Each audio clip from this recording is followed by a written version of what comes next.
Hi friends, ఈరోజు మనం heroine Aishwarya Rajesh గురించి కొన్ని విషయాలు తెలుసుకుందాం. హీరోయిన్ ఐశ్వర్య రాజేష్ గారు ఇప్పుడు హీరోయిన్గా చేస్తున్నారు, కానీ వారి తండ్రి కూడా ఒక యాక్టర్ అని మీకు తెలుసుగా.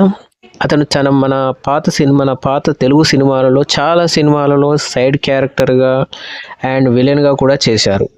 ఆ తర్వాత మన ఐశ్వర్య రాజేష్ కూడా స్టార్టింగ్లో తన చిన్నప్పుడు రామ్ బంటు అనే సినిమాల్లో చైల్డ్ క్యారెక్టర్గా చేశారు. ఆ తర్వాత కొన్ని రోజులకు ఆమె ఒక రియాలిటీ షోలో కూడా పార్టిసిపేట్ చేశారు.